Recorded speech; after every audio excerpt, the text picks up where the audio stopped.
Қазақстан Республикасының мұз үстіндегі спидвей бойынша кубогы Риддерде мұздың үстінде өтті. Жарыс Автомотоспорт Федерациясы және қалалық мәдениет, тілдерді дамыту, дене тәрбиесі және спорт бөлімінің қолдауымен өтті.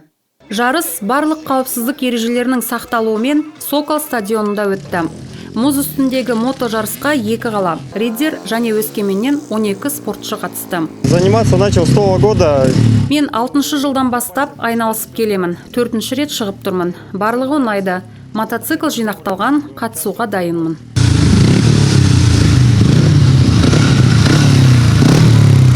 Лед, в принципе, нормальный. Мұз жақсы, оған шағымданатын негіз жоқ. Жағдай барлығымызға бірдей. Мұзды құюға уақыт аз болды. Әзірше ештеңеге қол жеткізген жоқпын. Сол себепті көңілім болмай тұр. Осы жолы не боларын көреміз. Қатысушылар көрермендерге, жанкүйерлерге спидвейдің қысқы нұсқасы ең көрнекті мото жарыстың түрі екенін көрсетті. Осы спорт түрінен жарыстарға қатысатын елдер әлемде аз емес. Солардың қатарында Қазақстан Республикасы бар.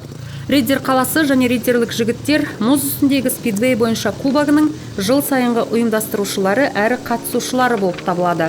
Өйткені экстремалды спорт түрімен айналысатындардың саны артып барады.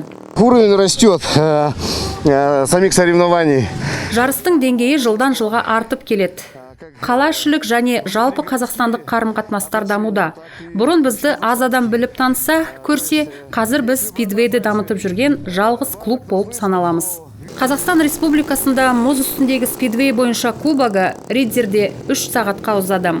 Жүрудің 4 айналымы үздік мұз үстіндегі спидвейлік айдаушыларды анықтап, тұрғындарға көп жақсы әсер сыйлады.